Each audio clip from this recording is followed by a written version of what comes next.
Las opiniones aquí emitidas son responsabilidad de quienes las expresan. No comprometen el pensamiento de Azotv Cable ni de su canal local de televisión.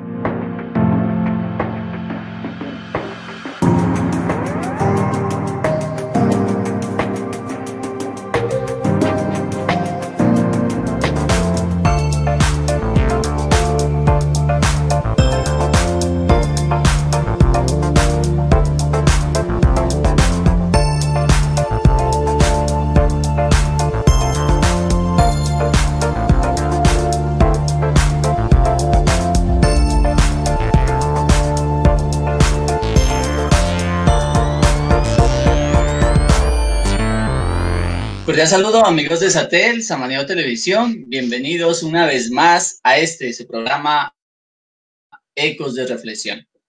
El día de hoy vamos a hablar sobre la paz, pero la paz enfocado desde la casa, porque mi casa es territorio de paz. Y para hablar sobre este tema, amigos televidentes, siendo las 3:06 de la tarde del 7 de julio, tenemos el agrado de tener una invitada muy especial.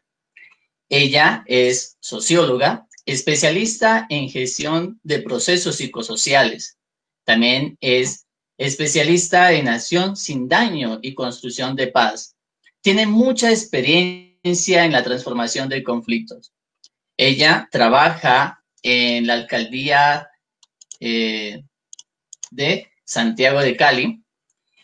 Y sobre todo, amigos televidentes, es una persona muy espiritual. Por eso quiero darle la bienvenida a nuestra invitada de esta semana. Ella es Jennifer Luna Gómez. Jennifer, bienvenida a nuestro programa Ecos de Reflexión y muchas gracias por aceptar esta invitación. Hola Javier, un saludo para ti, Dios te bendiga, un saludo cordial. Muchas gracias por la invitación. Saludo de una manera muy especial a todas las personas que están escuchando en este momento este programa. Extenderles mi más fraternal saludo en el nombre de Jesús. Muchas gracias. Bueno, muchísimas gracias a usted por aceptar esta invitación y también para que nos enseñe sobre ese tema tan importante. Mi casa es un territorio de paz. Y para eso quiero preguntarle, ¿qué tiene que ver ese tema, esa expresión? Mi casa es territorio de paz. Bueno, esa es como una declaración. En los últimos meses, como todos sabemos, hay a nivel mundial una pandemia y con ello como una petición a nivel mundial que reza quédate en casa. Entonces en todos los países hay campañas que dicen quédate en casa, quédate en casa. Y lo que ocurrió a nivel mundial es que al estar en cuarentena se dispararon las cifras de violencia, los casos de violencias familiares se dispararon contra las mujeres prioritariamente, pero también contra los niños, niñas, contra los adultos mayores. Entonces surgió con una compañera que se llama Emma Cecilia García, un proyecto que busca también, conjuntamente con esa declaración, quédate en casa, otra que es Mi Casa, Territorio de Paz. Luego se convirtió en un proyecto de la Alcaldía de Santiago de Cali en el que estamos trabajando, donde comunidades cristianas de diferentes denominaciones también aportan sus conocimientos y sus perspectivas. Es un proyecto colaborativo, horizontal, donde todas las personas desde su experiencia, desde su hacer, aportan para que la casa sea ese territorio de paz, ese primer territorio en el cual se puedan fomentar los valores de la cultura de paz. Entonces, Mi Casa, Territorio de Paz, ante todo, es como una búsqueda, como una declaración de fe, como una construcción constante. Y cuando estamos hablando como esa declaración de fe, de confianza, de las cosas buenas que nosotros queremos, ¿cómo podemos tener buenas prácticas de paz desde nuestras casas? Bueno, para eso es muy importante primero que todo entender qué es la paz, ¿sí? Y como colombianos en los últimos años hemos estado como muy familiarizados con esa palabra. Sin embargo, ha sido como difícil lograr conceptualizar, como lograr entender qué es la paz. Hay personas que piensan que la paz es como un estado de quietud, ¿sí? Como un estado inmóvil. Pero la paz es mucho más que eso. La paz es dinámica, la paz es una búsqueda constante, una construcción del día a día. La paz es diversa. Hay personas de los estudiosos de la paz que no hablan de paz, sino de paces, hablan de paces, ¿sí? ¿Qué quiere decir esto? Que existen muchas formas de paz, existen muchas formas de construir paz. Hay algo muy, muy importante y es que la mayoría de los colombianos entendemos que paz es ausencia de guerra. Es decir, que si no hay armas, si no hay guerra, entonces hay paz. Y no necesariamente es así. La paz es mucho más que eso.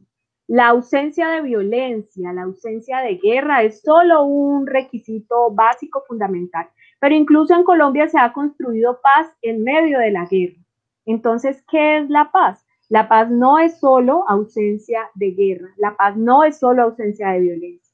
Trayendo eso a la vida familiar, es muy importante también comprender que una familia en paz no significa una familia que no tenga problemas, porque eso es imposible. Si una familia no tiene conflictos, si una familia no tiene problemas, eso es una voz de alerta. Algo no está bien. ¿Por qué? Porque los problemas y los conflictos son inherentes a los seres humanos. Y quienes estamos en una familia, pues somos seres humanos que nos enfrentamos a problemáticas, a conflictos, a dificultades, a situaciones que a veces pareciera que nos desbordan, que nos llenan como de una serie de emociones que a veces como que no sabemos tramitar muy bien.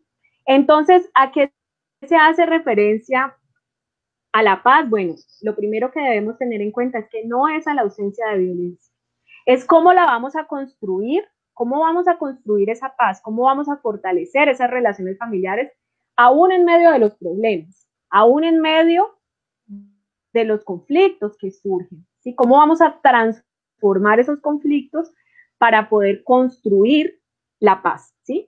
Hay diferentes tipos de paz, por ejemplo, Dios nos entregó una paz, ¿sí? Él dice, nos dijo, yo no la doy como el mundo la da, no se turbe vuestro corazón ni tenga miedo. Esa es una paz que Dios nos da, ¿cierto? Él nos dio esa paz. Es decir, que esa paz lo que debemos hacer con ella es acercarnos a ella, recibirla. Pero hay otras dimensiones de la paz y tiene que ver en cómo me relaciono con los otros. Cuando hablo de mi casa, Okay. territorio de paz, es cómo me relaciono con las personas que viven en mi casa, ¿sí? Cómo puedo armonizar esas relaciones y construirlas día a día. Me parece muy bien. Jennifer, le comento. Esta es una transmisión en vivo que se lo está realizando a través de la página de Facebook de Satel Lo Nuestro.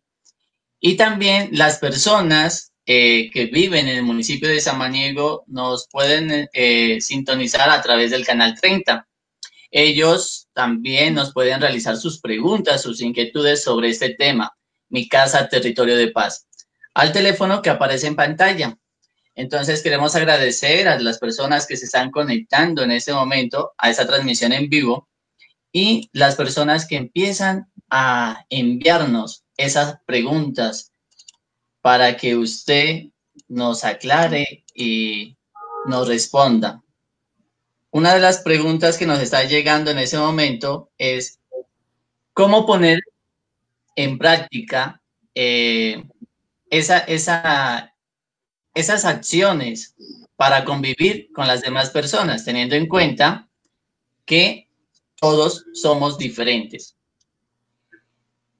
Bueno, una de las cosas también muy importantes que tiene que ver con la cultura de paz, bueno, una cosa es la paz como un concepto, como una búsqueda. La cultura de paz, entonces, en ese mismo sentido, puede ser entendida como una construcción constante de todos los días. Entonces, para responder a esa pregunta, lo primero que debo decir es que es algo en lo que debemos perseverar todos los días. No es como que usted construye paz hoy o usted tiene un gesto de paz hoy y ya. No, esto es de todos los días. Es una construcción continua. Entonces la cultura de paz la podemos entender como una construcción continua que realizan las personas, ¿sí? Para mejorar las relaciones con el otro. No solo para prevenir problemas o conflictos, no, es para mejorar las relaciones con el otro, para aprender a ser, es decir, para gestionar las emociones, ¿sí? Para entender los sentimientos, poder comprender cómo nos estamos sintiendo. Y una cosa muy importante que puede transformar o cambiar esas relaciones violentas que hemos heredado de nuestra cultura, porque para nadie es un secreto que estamos inmersos en una cultura muy violenta, en una cultura bastante carente de empatía. Entonces, ¿qué es lo primero que puedo hacer? Bueno, primero, tener como toda la disposición para cambiar, digamos, la forma en que nos relacionamos con los otros y vemos allí pues unas formas que pueden dañar al otro. Hay algo muy importante, Javier, que generalmente siempre queda como desdibujado y es la relación que tengo conmigo misma, es la relación que tú tienes contigo, ¿sí? Como lograr escuchar qué me pasa, cómo me siento, ¿sí? Como Lo lograr, podríamos tomar, señor. perdón, le decía que lo que estás mencionando lo podríamos tomar como tener un buen autoestima, querernos nosotros mismos, tener paz nosotros Bueno, mismos. el amor propio pasa por escucharnos nosotros mismos, pero son, digamos, cosas que están muy relacionadas, pero son diferentes. Yo necesito un espacio en el día donde yo pueda tener tranquilidad, donde yo pueda conectarme conmigo misma, o si de pronto en las prácticas cristianas, un momento de oración, donde pueda estar a solas con Dios, donde pueda escuchar un poco mi espíritu, mi alma, y donde Dios también pueda hablarme. Si de pronto hay una persona que no es cristiana o que de pronto no tiene la práctica de la oración, bueno, un momento de silencio, de meditación, como de hacer una reflexión del día y sobre todo hacerse preguntas como cómo me siento, por qué me siento así. Eso es muy importante a la hora de mejorar las relaciones con los otros, con las otras personas que conviven conmigo. En esos tiempos de confinamiento es muy normal que tengamos estrés, ansiedad, angustia. Y Javier, quiero decirte algo más. Mira, a veces los cristianos nos sentimos culpables por experimentar sentimientos o emociones como la tristeza, como la rabia. Y quiero decirles a todas las personas que me están escuchando que estos sentimientos son absolutamente normales. Sentir rabia, sentir ira, sentir tristeza, agonía, es algo como normal, ¿sí? Hace parte de nuestra humanidad. A lo que debemos prestarle atención es cómo reaccionamos cuando experimentamos esas emociones. Y es ahí donde debemos seguir unas indicaciones. Por ejemplo, la Biblia nos dice, airaos, pero no pequéis. Quiere decir que en nombre de la ira usted no se puede enseguecer y dañar a los otros, sino que usted tiene que tomarse un tiempo para respirar. Como me estoy sintiendo enojado, entonces es mejor cuando te sientas enojado que no tomes decisiones, que no hables locamente, que no maltrates a otra persona con tus palabras o incluso a veces la violencia física entra cuando nos desbordan esos sentimientos. Que puedas transformar esa ira o esa tristeza en algo, en un momento de reflexión, de tranquilidad. Esa es la búsqueda constante en la que debemos estar siempre para que nuestra casa sea un territorio de paz. Mira, Jennifer, a nuestra línea de WhatsApp nos está llegando una pregunta y es enfocado a eso, a lo que acaba de mencionar. Y es, ¿cuál es el diálogo correcto que debemos tener en nuestro núcleo familiar cuando tenemos esos sentimientos, ya sea de tristeza, de pronto de agobio, de pronto de preocupación?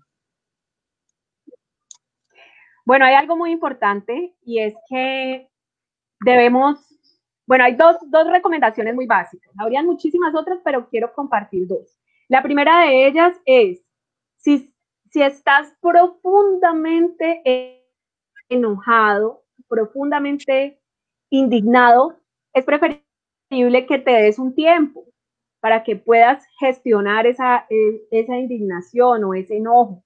No es recomendable que tú hables porque vas a terminar maltratando al otro. Entonces es como un momento de calma. Si estoy bajo los efectos del enojo, es preferible como tratar de gestionarlo. ¿Qué significa tratar de gestionarlo? Pues reconocer que estoy enojada, decirle a la otra persona, oye, estoy muy enojado en este momento, por favor, déjame 10 minutos que se me pase, no sé, respirar, tomar un vaso de agua, tratar de calmarse. Es una recomendación muy importante. Pedirle a la otra persona como que te regale unos minutos para que te puedas calmar un poco. El enojo también pasa por el cuerpo, es decir, yo lo siento en mi cuerpo, ¿sí? Yo siento que de pronto se me sube la sangre a la cara o de pronto las manos se me ponen calientes, entonces es como tratar de regular eso y no tomar decisiones o insultar a la otra persona en ese momento. Si estás muy enojado, no es el momento para tener una conversación, no es el momento para tener un espacio de diálogo. El diálogo es fundamental en la construcción de paz, el diálogo es fundamental en la transformación de los conflictos. Entonces, mi segunda recomendación es que podamos desarrollar, esto se desarrolla poco a poco todos los días, desarrollar un diálogo, una comunicación asertiva. ¿Y qué significa eso? Significa que tú no estás solo pendiente de qué vas a decir, sino que ante todo estás en una disposición de escuchar al otro y de entender lo que te está tratando de decir. Un ejemplo muy rápido que les pongo aquí, un ejemplo para entender esto de la comunicación asertiva, es que cuando nos presentan a alguien, generalmente a los 2 segundos se nos olvida el nombre de la persona que nos acaban de presentar. ¿Y por qué sucede esto? Bueno, esto sucede porque estamos más atentos a cómo vamos a decir nuestro nombre que a escuchar el nombre de la persona que nos acaban de presentar. Asimismo ocurre en las discusiones familiares. A veces estamos más atentos en qué vamos a responder y no en una disposición de escuchar qué es lo que la otra persona me trata de decir. Y esos son ejercicios que poco a poco debemos implementar para que nuestra casa pueda ser ese territorio de paz. Y para tener también esa casa como territorio de paz, le queremos agradecer a la señora María Goretti, que participa haciendo la siguiente pregunta. ¿Por qué muchas personas se dejan llevar por la ira? Bueno, eso sucede porque no tenemos inteligencia emocional. Eso sucede porque no sabemos gestionar nuestras emociones. Porque cuando tenemos ira queremos explotar y agredir al otro y luego nos estamos arrepintiendo de esas acciones. En estos tiempos de confinamiento, a mí me han notificado algunos casos, algunas mamás me han llamado a decirme, no, es que estaba tratando de hacer la tarea con mi hija y me llené de mucha ira y le pegué, la regañé, la golpeé, yo mejor la voy a sacar de estudiar, voy a acabar con esta niña. Cosas así me han dicho y bueno, digamos que en una conversación más profunda con estas madres, tratando de ayudarlas, una de las cosas que hemos identificado es que a veces se desahoga la ira con los hijos, ¿sí? Entonces tengo un cúmulo de situaciones difíciles y llega el momento en que exploto y entonces desahogo toda mi frustración, mi rabia por otras situaciones, porque tengo problemas con mi pareja, porque tengo problemas económicos, entonces desahogo toda esa ira con estos hijos y luego lo que sucede con estas mujeres es que se sienten absolutamente culpables y eso las llena mucho más de frustración y allí empieza a tejerse una espiral de violencias que es difícil romper.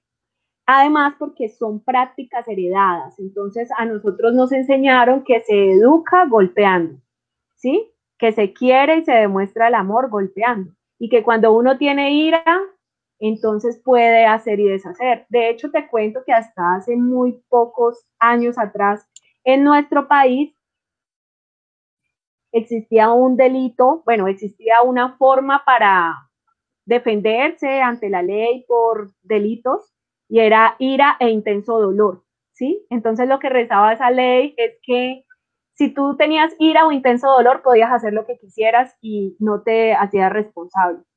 Eso ha cambiado. Es como tener claramente, excusa, ¿no? Señor. Que le decía que eso es como tener una excusa. Yo puedo hacer lo que quiero y digo no, mentira. Entonces, está absolutamente comprobado que puedes tener toda la ira que quieras y eso no justifica que maltrates a tu familia, ni que te maltrates a ti mismo. Existen maneras de gestionar la ira, sobre todo en espacios de quietud, como puedes salir a caminar, puedes, si quieres, puedes respirar, bueno, puedes incluso en un momento de ira, sí, puedes tener un espacio en que puedas expresar lo molesta que te sientes, pero eso no significa que vayas a acabar con tus hijos o que vayas a golpear a tu pareja. Digamos que hay un límite, ¿sí? Puedes hablar, hay algo muy importante para gestionar las emociones, y es hablar de lo que sentimos, ¿sí? Identificarlo, identificar esa emoción, dialogarla, conversarla, eso es súper importante.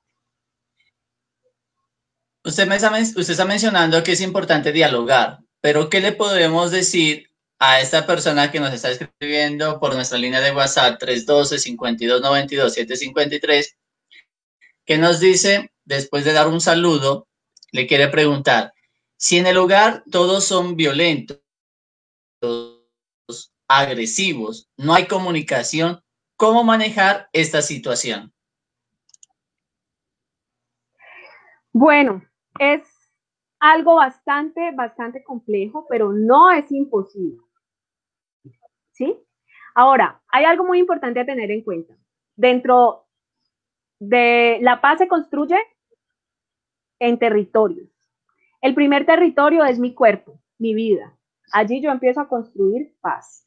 Para esta persona que acaba de describir, que seguramente creció en un ambiente muy hostil, muy violento, la primera recomendación es que pueda fortalecer su relación hacia adentro, que pueda sanar algunas heridas que quizá este ambiente hostil y violento le ha dejado. Hay algo muy importante también a tener en cuenta. Bueno, en esta línea, el segundo territorio es la casa, el lugar donde vivimos.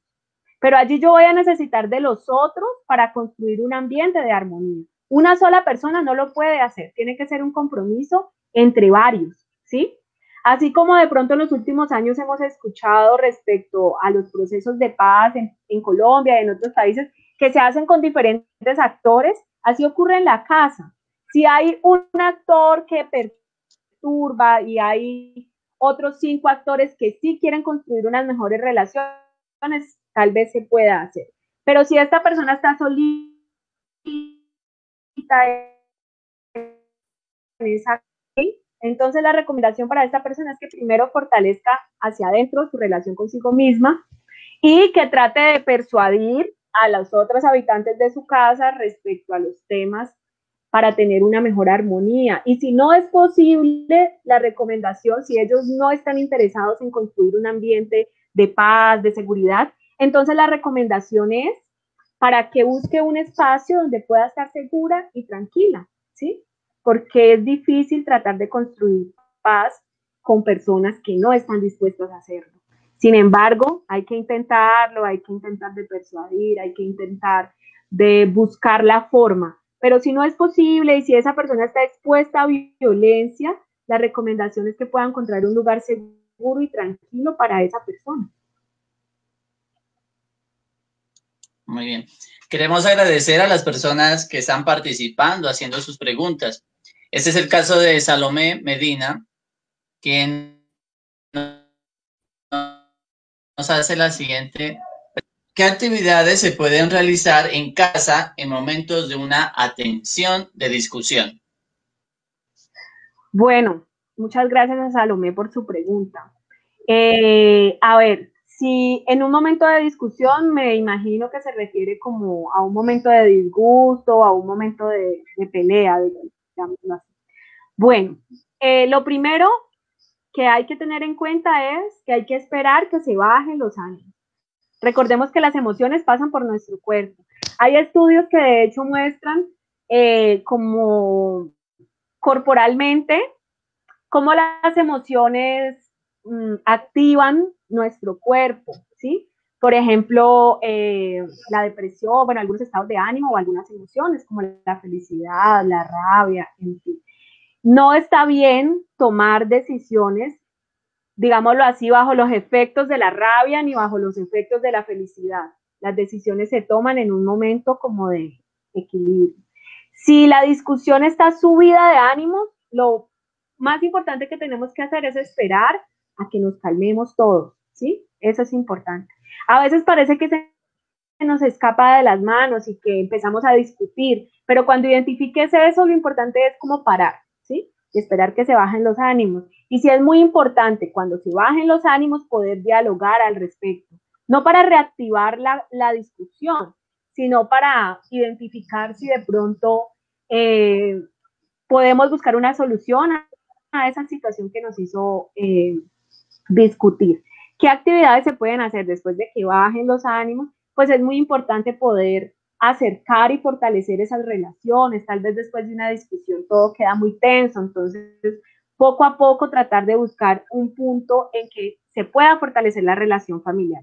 Hay una cosa muy importante, muy importante a tener en cuenta, y es que todas las familias son diferentes, todas las familias son distintas, y dentro de las familias hay unos lenguajes mediante los cuales nosotros podemos compartir el afecto y el cariño. No todas las familias nos compartimos el afecto y el cariño con abrazos y besos. Hay familias que lo hacen de una manera diferente, con actos de servicio, de pronto de una manera distinta. Hay familias que de pronto les queda más fácil pasarse una notica o un mensaje de WhatsApp que hablarlo personalmente. Y esos lenguajes que se construyen dentro de la familia también hay que respetarlos, tenerlos en cuenta. Cada familia tiene su código de comunicación.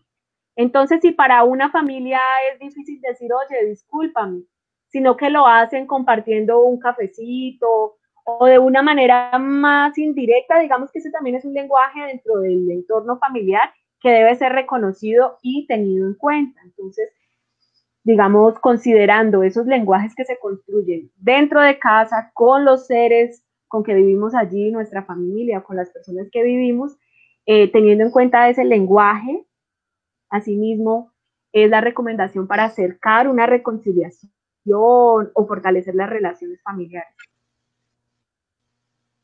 Y ahorita entonces, que estamos dando recomendación, en este momento que está dando recomendaciones, ¿qué le podríamos? A veces es necesario un espacio de atención psicosocial antes de denunciar, pero sí es muy importante denunciar. Se entiende que en algunos lugares es difícil porque el acceso a la justicia es complicado, porque los lugares donde se hacen las denuncias quedan muy lejos, en fin. Pero digamos que en primera instancia es recomendable pues realizar la denuncia de los hechos. Ahora, si no se puede por diversas circunstancias, es importante activar una red de apoyo. Es decir, si alguien está siendo víctima de violencia, la recomendación es para que pueda realizar una denuncia, para que pueda, si no puede realizar la denuncia, entonces la recomendación es para que pueda buscar ayuda.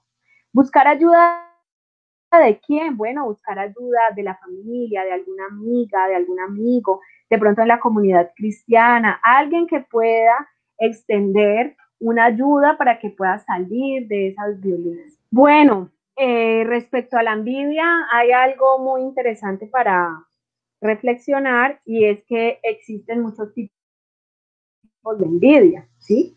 Hay una envidia que es normal, que es natural y es cuando una persona de pronto adquiere algo y a mí de una manera muy benigna, digamos así, se me antoja lo que la otra persona tiene.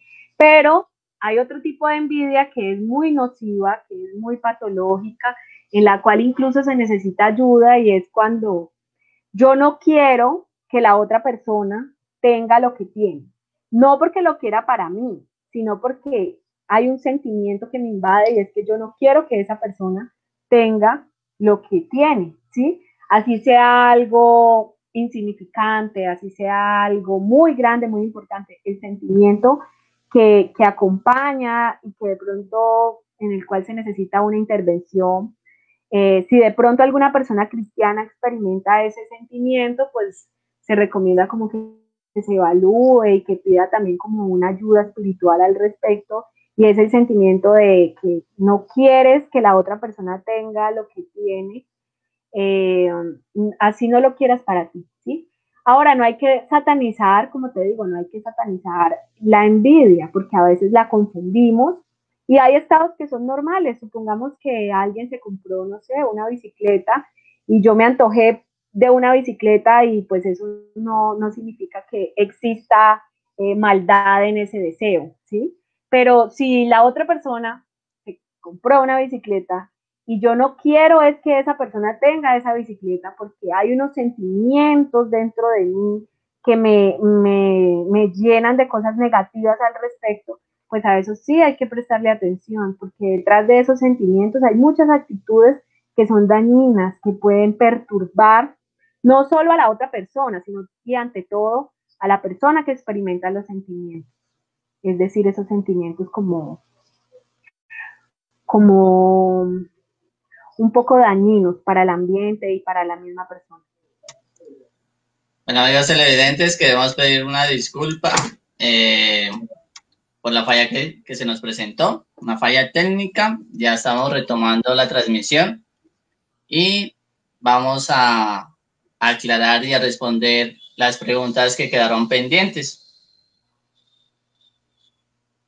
Claro que sí. Muy bien. Entonces, habíamos quedado que la señora María Goretti Lozada nos hablaba qué debemos hacer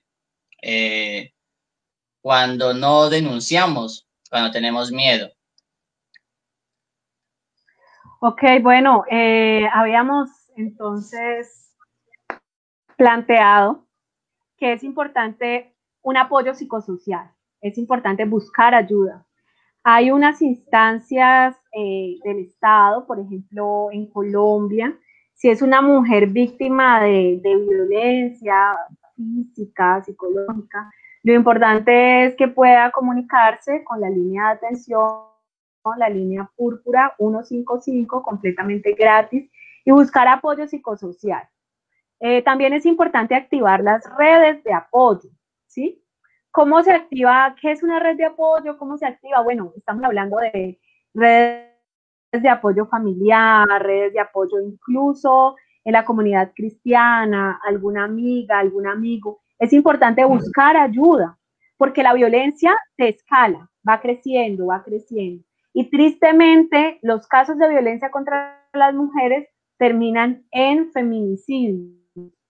Y, por ejemplo, la violencia contra niños y niñas, bueno, deja unas secuelas para toda la vida y son también poco de otras violencias, de esas violencias futuras.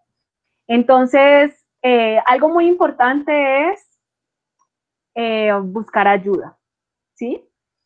Listo, no se denuncia por miedo, a veces no se denuncia también porque está muy lejos el lugar para realizar la denuncia, porque hay mucha tramitología, porque a veces las rutas de atención no funcionan como deberían. Pero hay una cosa que es fundamental y es que debemos buscar ayuda, debemos buscar ayuda. A veces para superar esa etapa del miedo es necesario un acompañamiento psicosocial, es importante. Hablar del tema, reconocerlo y buscar una manera de romper con esa violencia, que no se quede en un ciclo infinito, ¿sí? Sino que podamos romper esa violencia, que podamos transformarlas en formas pacíficas de vida. Eso es importante. Y eso no se logra de la noche a la mañana, eso es un proceso en el que participan muchas personas, por ejemplo, hemos visto cómo muchos líderes, pastores, pastoras, bueno, muchas personas de las comunidades religiosas, los curas, pueden aportar en ese proceso, ¿sí? Lo importante es buscar ayuda, sea una psicóloga, sea, no sé, un profesional psicosocial, pero lo importante es buscar ayuda, sea una amiga, sea una hermana, lo importante es buscar Hablar, no quedarnos ayuda. callados. Exacto, es importante eso, sería hablar. dialogar. Francisco Zuluaga, en la otra transmisión, nos hacía la siguiente pregunta. Dice, en esta época de confinamiento, donde la gran mayoría de colombianos hacemos uso del teletrabajo, ¿qué tan veraz se podría hacer la frase, jamás lleves el trabajo a la casa? ¿Podría ser la causante de darle la vuelta al tema planteado? Listo, muy importante esa pregunta. Me encanta esa pregunta porque responde a una realidad que muchos enfrentamos hoy, ¿sí? ¿Qué podríamos hacer allí? La frase no llevar trabajo a casa, pues en este momento incluso lo que hacemos es trabajar desde casa, pero lo que se recomienda es que podamos establecer unos límites, que podamos establecer unos límites, que podamos establecer unos horarios y unas tareas, incluso unos espacios de trabajo, espacios físicos dentro de la casa, que se pueda adaptar dentro de la casa a un espacio que sea el espacio para trabajar y que ese espacio se ocupe en un horario determinado, porque la familia también necesita un horario y necesita un espacio. Entonces, ese no llevar trabajo a casa lo podemos transformar en una situación de establecer unos horarios de trabajo en casa, no desbordar los horarios de trabajo en casa. Y eso de pronto es difícil. ¿Por qué? Pues porque nos estamos adaptando, estamos aprendiendo nuevas formas, incluso estamos aprendiendo nuevas herramientas, nuevas plataformas, pero es algo que no podemos perder de vista, debe estar allí y debemos encontrar un punto de equilibrio donde nuestra familia no se vea perjudicada, donde nuestra familia no se vea desplazada por el trabajo, sino que podamos, como dice la Biblia, haciendo una cosa sin dejar de hacer la otra. Y enfocado a ese trabajo que toca llevar en casa, ¿cómo podríamos tener esa construcción? ¿Cómo podríamos hacer esa construcción de paz en nuestras casas cuando los vecinos, los que viven en nuestro entorno, también tienen que hacer diferentes actividades que de pronto nos incomoda a nosotros? Bueno, esto va por partes, ¿sí? Entonces, como hablábamos, lo primero y lo más importante es mirar esas relaciones internas, ¿sí? Mi relación conmigo misma, eso es importante. Entenderme a mí misma, escucharme. Si eres cristiano, evangélico, católico, bueno, también es importante mirar esa relación con Dios, la relación con el Creador. Eso hace parte, pues, como de esas cosas internas, eso que depende de nosotros exclusivamente. Para armonizar y lograr construir relaciones de paz dentro de casa, ahí sí necesitamos, digamos, la complicidad de los otros que viven dentro de casa. Y ese ya es otro nivel. Tengo que entrar en diálogo, no solo con palabras, sino también y ante todo con hechos y actitudes, para tejer esa paz dentro de casa, de los que vivimos en casa. Ahora, para tejer unas relaciones de paz con los que viven en mi barrio, en mi comuna, bueno, eso tiene un nivel, digamos, un poco más alto, al igual pues que aportar a la construcción de paz en el país o en la ciudad. Sin embargo, cuando se construye paz dentro de una casa, cuando yo cumplo con eso, estoy aportando a la construcción de paz de mi barrio. A veces es difícil relacionarnos con los vecinos, porque hacen mucho ruido, porque son incómodos, bueno, porque hay muchos conflictos. Pero entonces les digo, si es difícil a veces relacionarse con las personas que amamos, es decir, con nuestra familia, pues cuánto más de pronto con los vecinos. Sin embargo, hay que procurarlo, hay que procurar hacerlo, hay que procurar sobre todo tener unas relaciones de respeto y empatía con los otros, considerando al otro. Dicen que la empatía es ponerse en los zapatos del otro. Yo incluso lo repito muchas veces. Más que eso es ponerse en la piel del otro, entender qué es lo que el otro siente, qué es lo que el otro está sintiendo, ¿sí? Es tratar de comprender en esa profundidad las relaciones y entender al otro como en esa profundidad, sin desconocer también la importancia de comprenderme a mí misma. Algo como, sí, comprender, como les digo, cómo me siento, porque a veces no escuchar eso que el cuerpo, la mente, las emociones nos dicen es lo que nos lleva nos empuja un poco a ser hostiles y violentos con los otros, es porque no hay una relación armónica conmigo misma. Entonces, por eso es importante, pues, como escuchar. Podríamos decir que mi casa Territorio de Paz tiene unos pilares fundamentales y entre esos está el diálogo, el ponerse los zapatos del otro. En la piel del otro. Bueno, mi casa Territorio de Paz Exacto. Mi Casa Territorio de Paz es un proyecto, una iniciativa, como te decía, como una declaración, que desde muchos enfoques busca que nuestra casa sea un territorio de paz, que nuestra familia sea ese espacio en el que podamos tejer y construir relaciones de paz. Tiene muchos enfoques, entonces tenemos la cultura de paz, la salud mental, la promoción de la salud mental, también el cuidado de la salud, el cuidado del cuerpo, hay unos elementos nutricionales importantes también, sobre todo porque en estos tiempos de pandemia, pues debemos tener nuestro sistema inmunológico pues bien puesto, ¿cierto? La nutrición es muy importante, hay noticias, por ejemplo, que han hablado de el tema de la obesidad por estos tiempos que se puede disparar, pues porque las personas hacen poca actividad física y además la ansiedad lleva a que podamos comer mucho y sobre todo alimentos que no alimentan. Entonces, digamos que también la paz pasa por eso, por cuidar nuestra salud mental, nuestra salud física, cuidar nuestra vida espiritual. Entonces la cultura de paz pasa por el cuidado, ¿sí? Es fundamental. Cuidarme a mí para poder cuidar a otros. Ese también es un fundamento de la cultura de paz.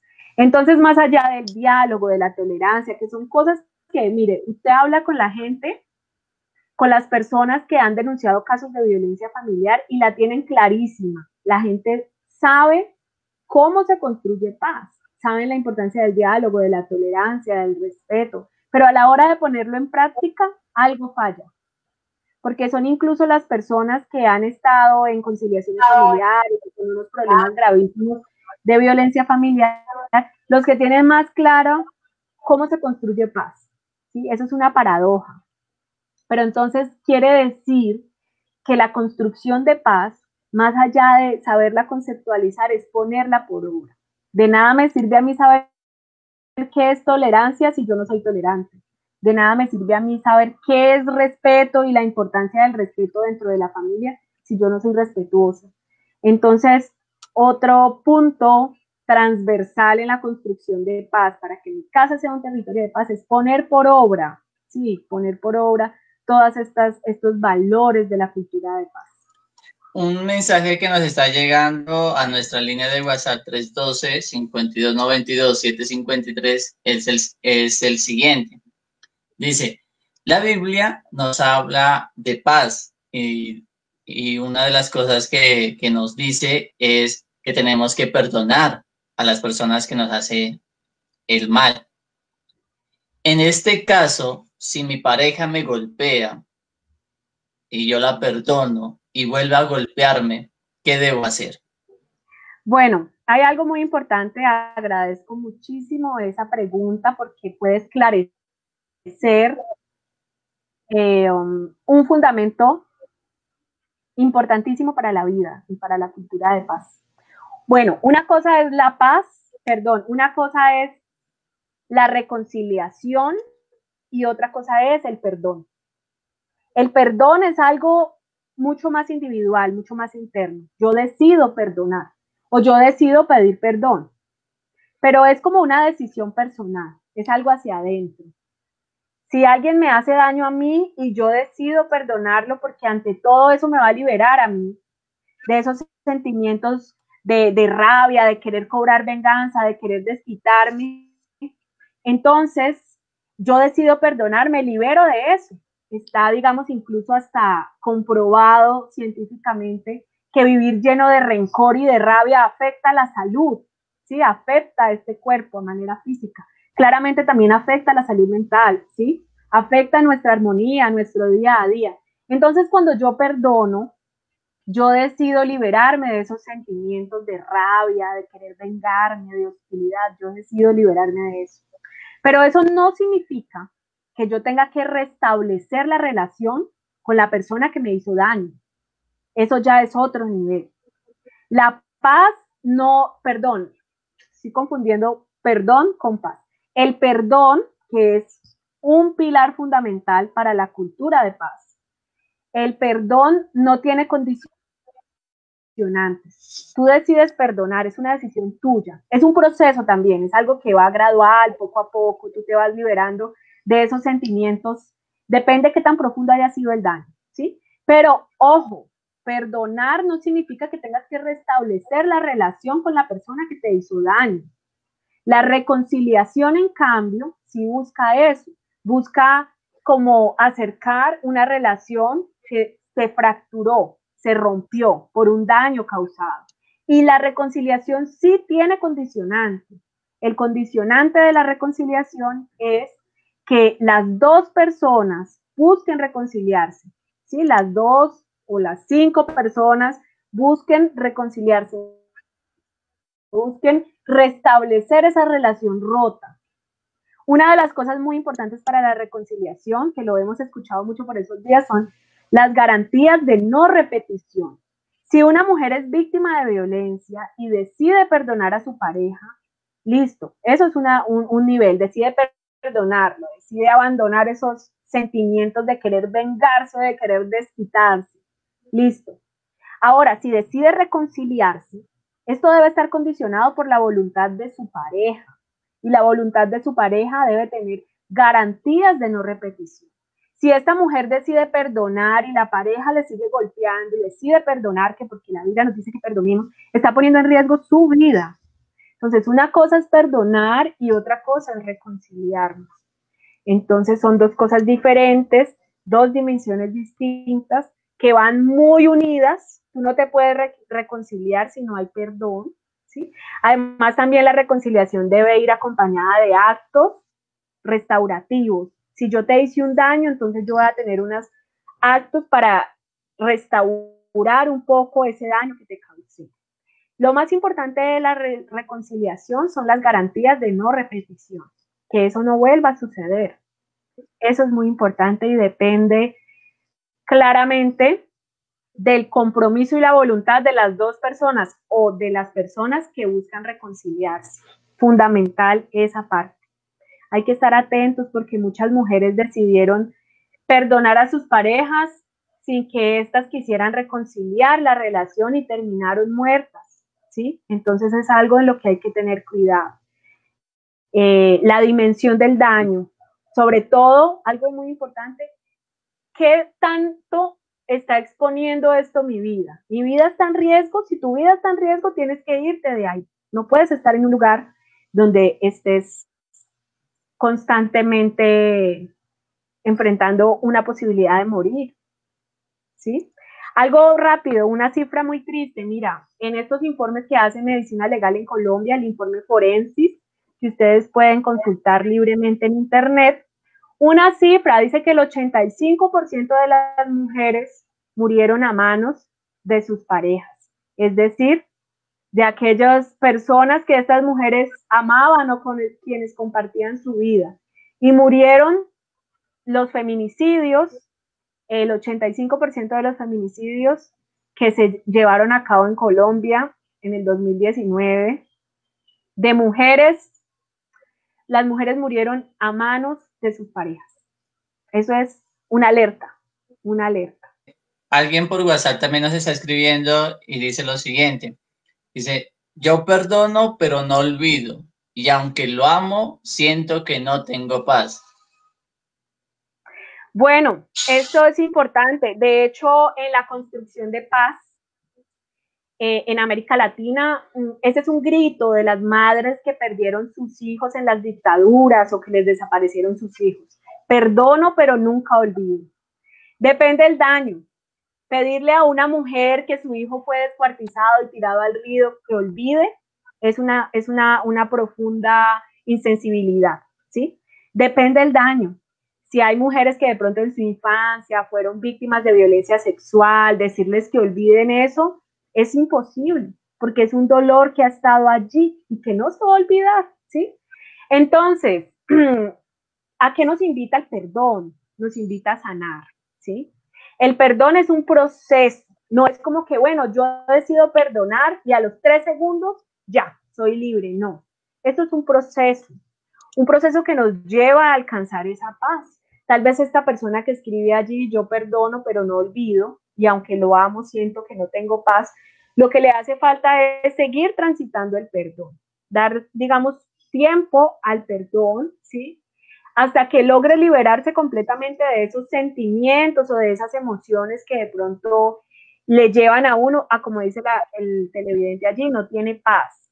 Entonces es importante tener en cuenta el tiempo a la hora de perdonar. Tan profunda es la herida, asimismo se requiere de tiempo para que sane. Igual que con el cuerpo, te haces una herida, entre más profunda y más complicada, pues más tiempo va a tomar en sanar, hasta que llega un momento en que sana.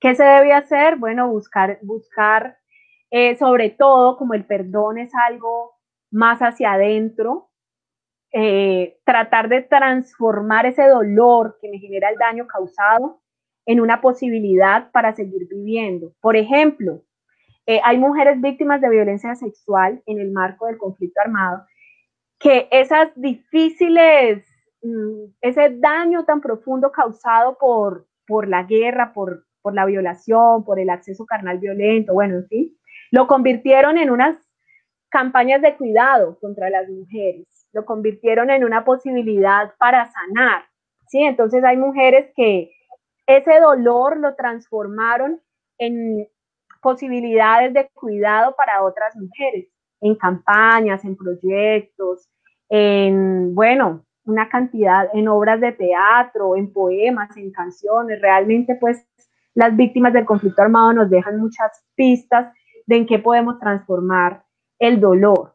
Y pues a mí me parece súper valioso mencionarlo. Entonces transforman el dolor, como te digo, en poemas, en canciones, en tejidos. Cada cual tiene como su lenguaje y su posibilidad. Una forma es transformar ese dolor en posibilidades de cuidado para nosotros, para las otras personas.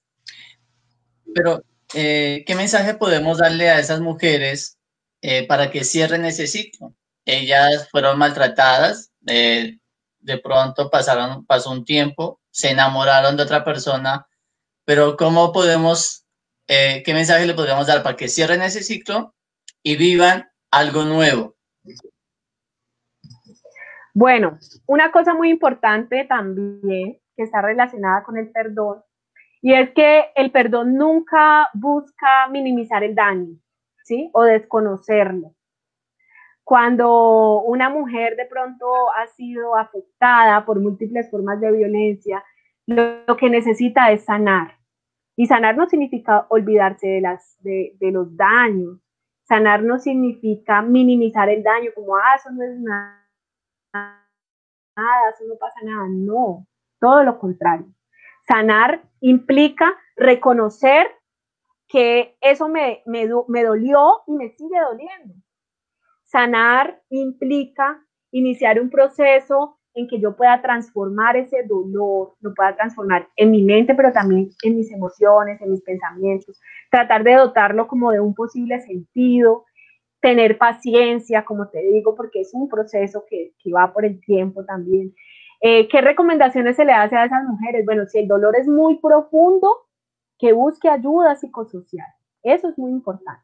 No van al psicólogo, no buscan ayuda psicosocial los que están locos, no. Ayuda psicosocial buscan las personas que necesitan superar o necesitan sanar alguna herida o alguna situación. Si el dolor es muy profundo, que digamos me pone en conflicto en mi relación con otros, conmigo misma, la recomendación es que busque ayuda psicosocial. Si de pronto no está cercano, bueno, puede buscar también ayuda espiritual, por supuesto que sí. Una consejería, un espacio de ayuda, de escucha. Miren, a veces esos dolores tan profundos se sanan en un proceso, bueno, desde la psicología se le llama verbalización. Cuando tú sacas ese dolor, lo conviertes en palabras, cuando tú puedes hablar de eso. O si no puedes hablar, cuando lo dibujas, cuando lo cantas, bueno, ese es un proceso importante.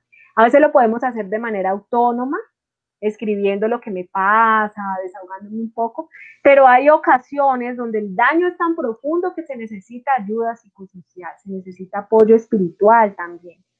Entonces la recomendación es buscar ayuda, claro que sí. Muy bien. Hay una persona que nos está escribiendo por WhatsApp y nos dice lo siguiente: Tuve una infancia muy fuerte y mis papás me golpeaban a cada momento. Muchas veces he maltratado a mis hijos porque así me criaron. Sí, esta frase refleja muy bien lo que es nuestra sociedad colombiana, ¿sí?